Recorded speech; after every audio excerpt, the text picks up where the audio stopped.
자, 이번 시간에는 전에 이 앞 시간에 프로그램 화면에 대한 전반적인 메뉴에 대해서 설명을 해드렸다면 이번 시간에는 회계 관리에 있는 내용부터 위에 상단 두 번째 메뉴에 홈 버튼이 있고 회계 관리, 뭐 부가가치세, 원천징수, 법인세, 뭐 개인조정, 세무대리 이렇게 쭉 메뉴가 있잖아요.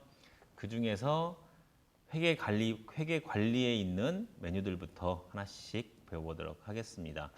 메뉴 설명에 앞서서 이게 홈 버튼이 하나 있는데 회계 관리 옆에 이 홈 버튼은 한번 눌러보시면 이런 식으로 홈 모양이 있습니다. 그래서 뭐 현재 뭐 공지사항이랄지 이 VVIP 뭐 자주 사용하는 질문이랄지 그리고 교육 동영상이 탑재되어 있어요. 각 화면마다 그런 내용들이 있어요. 근데 링크 시키면 사실 링크는 잘 나타나지 않아요.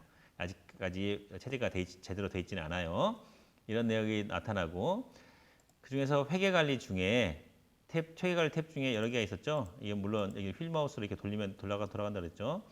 그 중에 재무회계 중에서 재무회계 내용을 설명을 해드릴 텐데 이 전표 입력부터 설명하는 게 아니라 지금은 제가 임의의 회사를 한국전자를 하나 만들어 놨는데 여기 있는 내용을 메뉴들을 설명해 드리기 위해서 근데 처음부터 이제 회사를 하나 등록을 시켜가지고 회사 등록부터 시작해서 여러분들이 내역을 하나씩 볼 수 있도록 해보도록 하겠습니다. 여기에 있는 재무회계 중 우측 하단에 제일 하단에 기초정보관리 있어요. 기초정보관리에 기본적인 세팅을 해놓고 그 다음에 입력을 하도록 하자는 거죠. 그 중에 첫 번째 시간인 회사 등록을 보도록 할게요. 회사 등록 메뉴를 클릭하시면 이렇게 회사 등록 메뉴가 떠요.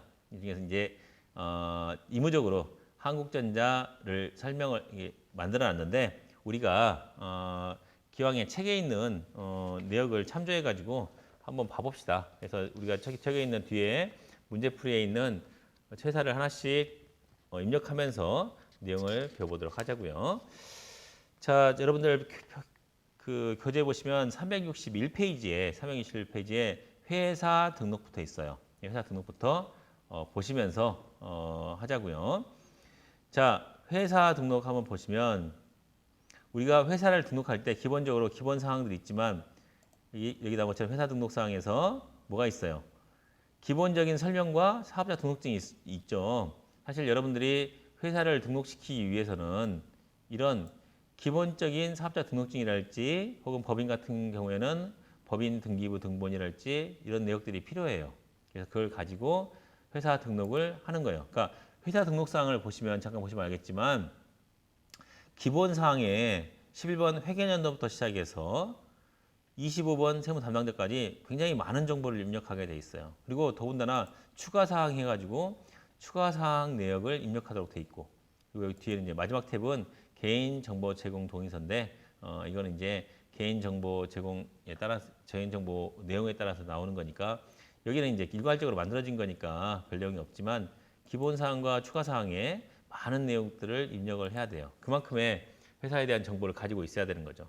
근데 우리는 여기 있는 회사를 하나 입력해 보면서 여기 있는 회사 등록 메뉴를 한번 이해를 해보자고요.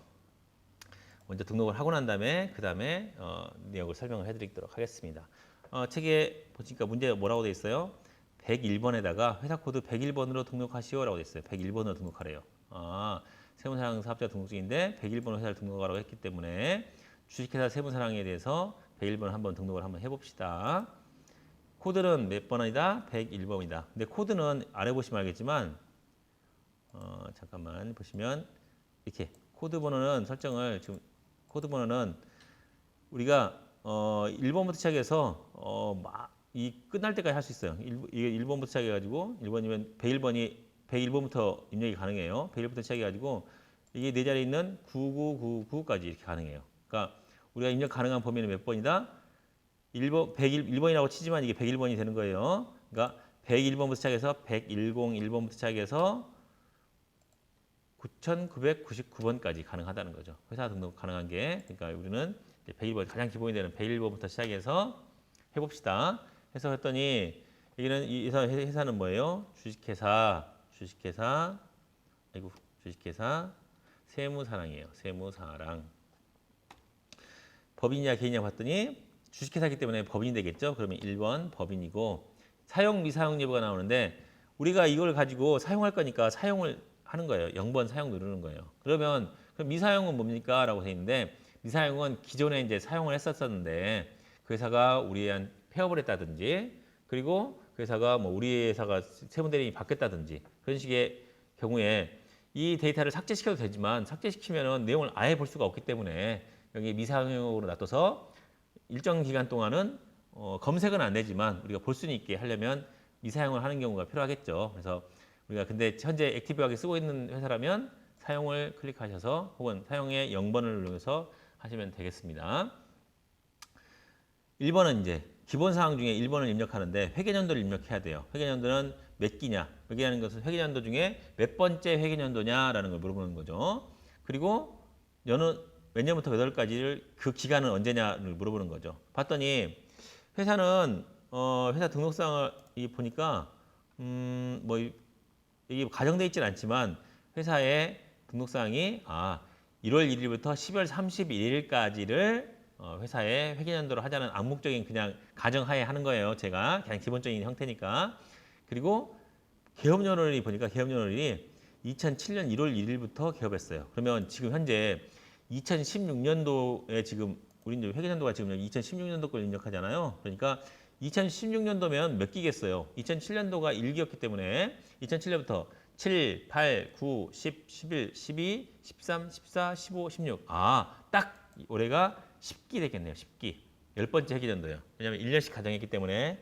그리고 이게 2016년도 1월 1일부터 2016년 1월 1일만 쳤는데도 자동적으로 12월 31일이 완성이 됐어요. 왜냐하면 이 프로그램의 기본 세팅이 설정 자체가 1년을 회계연도를 설정을 했어요. 나중에 뒤에 가서 이제 환경 등록을 보시면 알겠지만 회계연도를 우리가 1년으로 설정을 해뒀기 때문에 이렇게 전체에서 회계연도를 1년으로 가정해서 보여주는 거예요. 이건 나중에 이제 뒤에 가서 설명을 해드릴게요.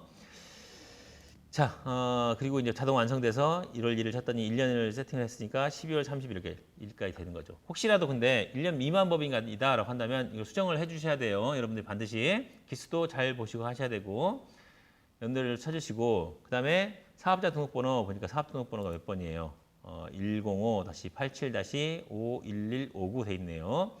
이거를 다시를 쓰지 말고 다시는 저절로 완성되기 때문에 105 그다음에 87 그다음에 51159 이렇게 쳐주시면 된다는 거예요. 그래서 이렇게 사업자 등록번호가 제대로 되어 있으면 흰색 바탕에 써지는 거예요. 하지만 사업자 등록번호를 잘못 입력했다라고 하는 경우에 5군데 58로 잘못 입력했다 하면은 사업자 등록번호가 잘못 되었습니다. 입력을 하러 가시겠습니까? 그러면 아니요 누르면 다시 없어지는 거죠. 그래서 제대로 입력해라 이거죠. 그래서 105-87-51159 그래서 하시면 제대로 된 사업자 등록번호가 되겠습니다. 세 번째는 법인 등록번호를 입력하는 건데 법인 등록번호 역시도 사업자 등록증상에 여기 법인 등록번호 나오죠. 이렇게. 물론 법인 등록번호에서 찾을 수도 있지만 법인 등기부 등본상에서도 법인 등록번호가 있으니까 그걸 가지고 하셔도 상관없어요. 근데 사업자 등록증에 나와 있으니까 사업자 등록증상에 있는 내용을 가지고 입력해 봅시다. 285011 016 3894 이렇게 되겠죠. 그 대표자명은 대표자는 누구라고 돼 있어요? 대표자 보니까 김세무 씨네요. 그래서 김세무 씨, 김세무 씨고 대표자 주민번호는 나와 있지 않아요. 이거 대표자 주민번호는 별도로 회사에서 주주 명부랄지 이런 걸 받아가지고 그 입력을 해야겠죠. 원래는 대표자 주민번호 반드시 기재를 해주셔야 돼요. 그리고 대표자가 외국인 여부를 체크해 주시고 사업장 주소는 입력을 하는데 사업장 여기 앞에는 우편번호인데 우편번호가 5자리로 바뀌었어요. 6자리를 쓰다가 언제 작년부터인가? 이제 최근에 5자리로 개편됐어요. 거기에 맞춰서 사업장 주소를 써줘야 되는데 뭐 어떻게 써야 할지 모르겠어요. 그냥 여기다가 바로 써줘야 되나? 서울시 써야 되나? 이렇게 해도 상관은 없겠지만 그러면 이제 우편번호도 내가 찾아서 써줘야 되잖아요. 그러니까 바로 옆에 보면 이렇게 말풍선 모양이 있죠. 말풍선 모양. 이 말풍선 모양을 한번 눌러봅시다. 눌러보면은 이렇게 우편번호를 검색할 수 있게 돼 있어요. 혹은 잘 모르겠으면 F2에서 보시면 F2 뭐 여러분들 잘 모를 때 F2 누르면 검색이 되는 거예요. F2를 눌러서 상관없어요.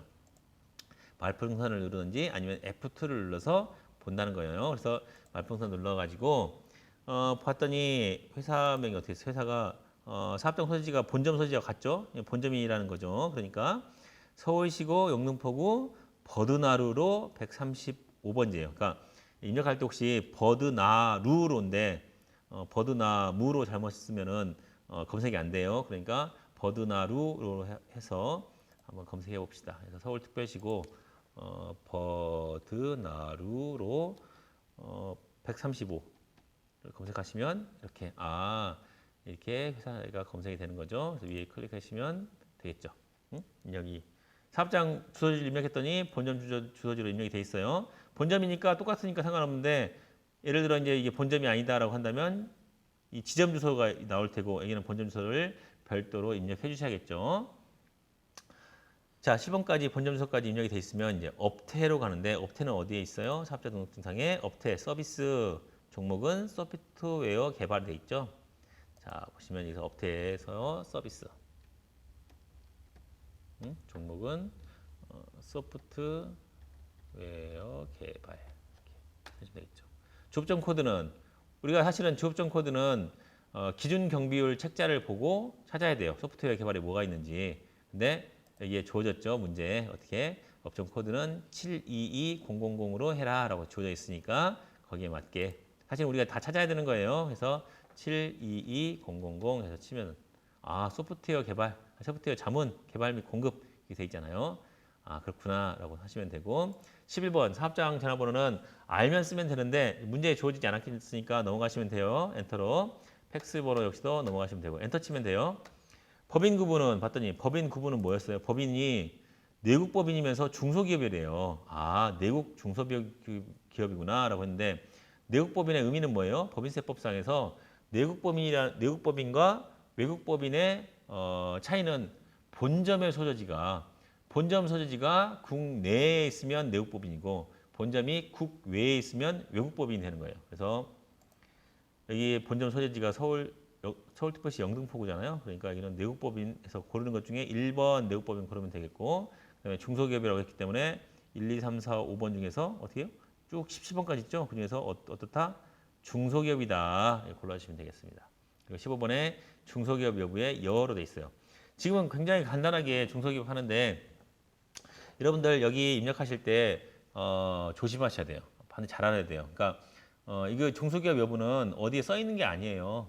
중소기업 여부는 여러분들이 판단하셔야 돼요. 그래서 중소기업 여부는 중소기업 여부를 판단할 때는 중소기업 기준 검토표가 있는데 조세특례 제한법상 물론 너무 깊게 여기 기초사용자 교육인데 너무 깊게 설명을 해드리는 것 같은데 조세특례 제한법상에 중소기업 판정 기준이 있어요. 그러니까 일단은 첫 번째 업종 기준이 있고 그다음에 규모 기준, 그다음에 독립성 기준 이 세 가지 기준이 있는데 이 기준 세 가지 기준을 모두 충족해야지 중소기업이 되는 거예요. 그래서 첫 번째는 업종 기준이 중소기업 업종을 나열해 놓게 했는데 그 나열하고 있는 중소기업 업종에 해당되는지 그 두 번째는 규모가 중소기업 규모인지 세 번째는 혹은 대기업의 계열사나 자회사나 아닌지 그런 거에 따라서 왜냐하면 대기업의 계열사나 자회사는 아무리 규모가 작아도 대기업의 영향을 받기 때문에 중소기업이 아니겠죠. 그런 것처럼 세 가지 여건을 따져가지고 중소기업 여부를 검토하셔서 여기다가 중소기업에 해당되면은 여라고 쓰시는 거예요. 그러니까 지금 문제니까 여러분들은 이제 처음으로 배우시는 분들이니까 여기다가 중소기업 여부에 여라고 주어졌지만 사실은 이 중소기업 여부를 쓰는 게 쉬운 것만은 아니다라는 것을 알아두시기 바랍니다. 자, 그다음에 설립 연월일이 있는데 설립 연월일은 여기는 지금 나와 있잖아요. 여기 나와 있지 않고 여기는 지금 나와 있는 자료가 개업 연월일만 나와 있죠. 개업 연월일과 설립 연월일은 달라요. 설립 연월일은 회사의 등기부 등본, 법인 등기부 등본상에 설립 일자가 나와 있어요. 그걸 보고 법인 등기부 등본상에 설립 일자가 있으면 그 날짜를 적어주시면 되는 거고 여기 이제 회사가 설립이 됐어도 처음에 설립하자마자 개업이라는 것은 사업을 시작한 거예요. 사업을 열은 거죠. 사업을 시작한 건데 회사가 설립되고 뭐 어느 정도 텀이 있고 난 다음에 준비가 끝나면 개업을 하면 되겠죠. 그래서 이제 개업 일자는 사업자 등록증상에 있으니까 그 날짜를 보고 하시면 되겠죠. 사업자 등록증상에 개업 일자가 언제예요? 2007년 1월 1일 되겠죠. 그죠?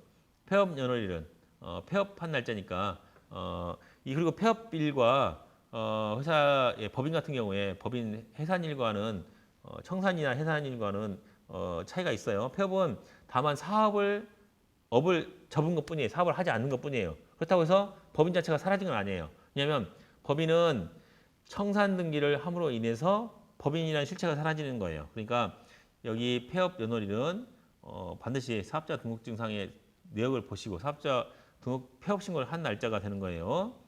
이 해산 등기하고 다른다는 거. 이거 설립 일자는 설립 등기를 했을 시점이 되는 거고 이게 좀 차이가 있다는 걸 알아두시기 바랍니다. 자, 그다음에 19번에 사업장 동코드가 있는데 사업장 동코드는 사업장의 동코드가 어디예요? 당산동이죠. 그럼 찾아서 당산동 쳐주시면 돼요. 그러면 당산동 1가부터 6가까지 있는데 몇 가지인지는 잘 모르겠고 우리는 당산동이다라고 확인 눌러주시면 돼요. 그러면 당산 눌렀더니 무슨 변화가 있었어요? 사업장 관할 세무서가 영등포 세무서고 지방소득세 납부지가 영등포 구청이구나 이렇게 표시가 되는 거예요. 마찬가지로 본점 동코드도 역시 마찬가지로 영등포구니까 당산동이 참 당산동이니까 찾으시면 당산동 했더니 본점 관할 세무서가 영등포 세무서로 결정이 됐어요. 마찬가지로 여기 사업자 등록증상에도 영등포 세무서도 있죠. 여기 당산동 관할하는 세무서가 영등포 세무서가 되겠습니다. 지방세 소득세 납세지 역시 영등포구였고 지방세 법인 구분 나와 있는데 이거는 이제 지방세 법인 구분은 여러분들이 법인세 신고할 때 그것도 그냥 법인세 신고가 아니라 지방법인세 신고할 때 필요해요. 지방법인세 신고할 때 어떤 형태냐 주식회사 하면 두 개가 있죠. 뭐뭐뭐뭐 이름 써 있고 주식회사가 있는 경우가 있고 주식회사 뭐뭐뭐인 경우가 있는데 이 회사는 지금 어때요? 주식회사 세무사랑에죠. 앞에 주 써 있는 것은 주식회사라는 말의 약자죠. 그러니까 형태가 어떻게 돼요? 여기 뭐뭐뭐 주식회사가 아니라 주식회사 세무사랑이잖아요. 그러니까 22번을 선택해 주면 되겠죠. 선택해 주시고 세무 담당자가 있는데 세무 담당자는 우리 회사 담당자를 선택하는 거예요. 이 세무 담당자를 선택하려면은 상단에 메뉴 중에 지금 회사 코드 재생성 옆에 숨어져 있는데 여기에 세무 담당자를 등록할 수가 있어요. 그래서 세무 담당자가 있는데 회사 직원들 뭐 김주임부터 시작해서 이대리, 박 과장, 그다음에 최 실장 이런 식으로 해서 담당자 코드를 다 이 코드 번호고 담당자 이름을 다 지금 등록해 두시면 이 등록한 사람들에 대해서 세무 담당자 이것은 김주임 거야라고 해서 김주임이 담당하고 회사야라고 해서 볼 수가 있겠죠. 혹시라도 이제 그렇지 전화가 왔어요. 근데 직원들이 여러 명 있다 보니까 그 회사가 누구 담당인지 모르겠어요. 그러면 이제 검색해 보면은 김주임 거구나. 근데 김주임이 마침 자리를 비웠네. 그러면 전화 받아서 김주임님 지금 잠깐 거래처에 가셨으니까 오면은 거래처에 돌아오는 대로 전화 드리도록 하겠습니다라고 할 수가 있는 거죠. 여기다가 이제 세무 담당자를 써놓으면 그런 이점이 있다는 거예요. 자, 25번까지 세무 담당자까지 하시고 추가 사항은 보니까 뭐가 있느냐 봤더니 부가세 신고 방법이래요. 부가 신고 방법이 여기 문제에 뭐가 있어요? 보니까 부가세 신고 방법이 사업장별 신고래요.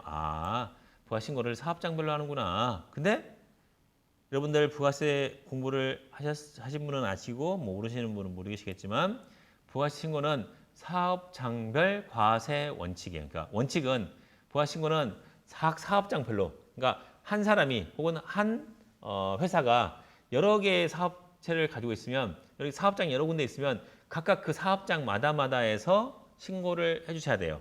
그러니까 A라는 갑이라는 사람이 있는데 갑이라는 사람이 뭐 당산동에도 사업장이 있고 그다음에 뭐 저기 강남에도 있고 역삼에도 있고 이렇게 사업장이 여러 군데 있다면 여러 군데 있는 것마다 거기 사업장마다 신고를 해야 된다는 거예요. 그래서 기본적인 사업장별로 하는 게 기본이에요. 1번 사업장별로 하시면 돼요. 하지만 또 뭐가 있어요? 부가 신고 방법이 총괄 납부가 있고 그다음에 사업자 단위 납부가 있고 있죠. 이거는 뭐냐면 이번에 있는 총괄 납부는 이렇게 사업장별로 납부하다 보니까 어떤 데는 납부세액이 발생하고 어떤 데는 환급세액이 발생해요. 근데 여러분들이 부가세 신고를 해보시는 분은 알겠지만 납부는 당장 신고와 동시에 납부를 해야 되지만 환급은 바로 해주지 않아요. 제일 빠른 조기 환급 경우에는 15일 이내고 일반 환급은 30일 이내에 해줘요. 그러면 이게 같은 사람인데 혹은 같은 회사인데 어떤 사업장은 법인 주사업장에서는 뭐 세금을 납부하고 그다음에 뭐 지점에서는 세금을 환급받고 이게 하나로 그냥 묶어서 했으면 좋겠다는 거죠. 그런 경우에는 주사업장에서 총괄 납부 신청을 하면 되는 거예요.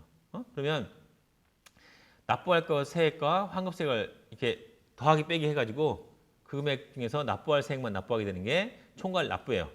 근데 총괄 납부는 납부만 총괄하는 거예요. 그러니까 각자 신고는 각자 하고 납부만 총괄할 때는 2번 총괄 납부를 선택하는 거고 3번은 납부만 하다 보니까 이거 힘들다. 그냥 사업자 단위로 해서 본점이면 본점, 그다음에 사업인 사람이 사람, 한 사람 단위로 하자. 신고도 하고 납부도 같이 하나로만 하자라고 할 때는 3번에 사업자 단위 과세를 선택하시면 돼요. 이거는 그냥 본인이 그렇게 하고 싶다고 할 수 있는 건 아니에요. 과세기간 종료 20일 전에 총괄납부 승인 신청이나 사업자 단위 신청을 하셔야 돼요. 물론 요 근래에는 이제 거의 바뀌어서 사업자 등록을 낸 당시에 신청할 수도 있어요. 그래서 처음에 시작할 때부터 나 총괄납부 신청할래요? 혹은 사업자 단위 신청할래요? 하면은 그렇게 되는 경우도 있어요. 그래서 그렇게 해서 총괄납부 승인 신청을 얻었다거나 사업자 단위 승인을 얻은 경우에는 하시면 돼요. 사업자 단위 승인 신청을 얻어서 한 경우에는 3번을 선택했다라고 한 경우에는 아래 보시면 사업자 단위 승인 번호를 입력하시고 종사업장 번호를 입력하셔야 되겠죠. 그렇죠? 네, 우리는 지금 사업장 별로 했으니까 사업장별로 하시면 되고. 그다음에 납부, 반기별 납부 여부 나와 있는데 문제에 어떻게 돼 있어요? 원차세 납부는 반기별이 부예요. 그러니까 부란 얘기 뭐예요? 원차세 납부를 반기별로 하지 않고 매월별로 월별로 하는구나라고 아시면 되겠죠. 원차세 납부는 반기별로 하지 않고 월별로 한다. 그러면 반기별로 하는 회사는 어떤 회사가 있어요? 그렇죠. 20인 미만의 사업장의 경우에는 20인 미만이라는 것은 비교적 소규모 사업장 같은 경우에는 매달 원천세를 걷어서 납부하는 금액이 그렇게 크지 않은 경우가 있어요. 근데 이런 사물을 20인 미만 사업장이다 보니까 뭐 20인 미만이니까 뭐 한 명이나 두 명일 수도 있겠죠. 직원이 한 명, 두 명밖에 없는데 이거 원천세 걷고 하는 일을 누가 하냐 이거죠. 하다 보니까 할 사람이 없어요. 그러면 매번 신고할 때마다 신고를 놓치게 되고 그러면 가산세 물게 되고 이렇게 하니까 우리가 하는 건 사람 조금인데 납부할 세액도 많지 않은데 너무 힘들다라고 하는 경우에는 어떻게 한다? 반기별 납부 승인 신청을 통해서 과세기간이 종료될 때, 그러니까 이 반기별 신고하는 그 사업, 그러니까 6개월별로 끝날 때마다 반기별 승인 신청을 얻어서 승인을 한 다음에 신청을 하게 되면은 반기별로 신고할 수 있는 거예요. 그래서 요건을 충족할 때는 반기별 승인 신청을 얻어서 반기별 납부다라고 한다면 6개월마다 한 번씩 전방위 것은 7월 달에 하방위 것은 1월 달에 다음에 1월 달에 신고할 수 있도록 하겠죠. 근데 여기는 지금 그렇지 않고 매월 신고하니까 부로 입력하시면 된다는 거예요. 아래에 있는 것들은 참고사항인데 신고 담당자와 신고 담당 부서를 선택해서 하실 수 있어요. 신고 담당자 전화번호과 대표자 핸드폰 번호도 입력할 수 있고 다 그야말로 추가 사항이니까 추가로 할 수 있는 내역들은 전부 다 입력하시면 되겠죠. 주류 코드가 있으면 주류 코드 그리고 국세환급금 계좌가 있으면 국세환급금 계좌를 입력해 두시면 계좌번호까지 입력해 두시면 나중에 여러분들 부가세 신고할 때 국세 환급금이 발생하면 여기 있는 계좌 코드를 그대로 불러가 가지고 여러분들이 그때마다 코드 번호를 입력하지 않아도 이 환급금 계좌를 끌어가니까 한번 입력해 두면은 그런 간편한 점은 있겠죠. 10번과 11번은 뭐 아까 부가 신고 방법에서 사업자 단위 승인 신청을 해서 승인을 얻은 경우에는 이 번호를 입력하시면 되겠죠. 12, 13번은 12, 13, 14번은 영문 재무제표가 필요할 때 가끔은 이제 국외로 뭐 바이어를 상대하든지 할 때는 영문 재무제표 같은 거 필요해요. 그럴 때는 영문 회사명과 영문 주소 그리고 영문 대표자명을 입력하시면 돼요.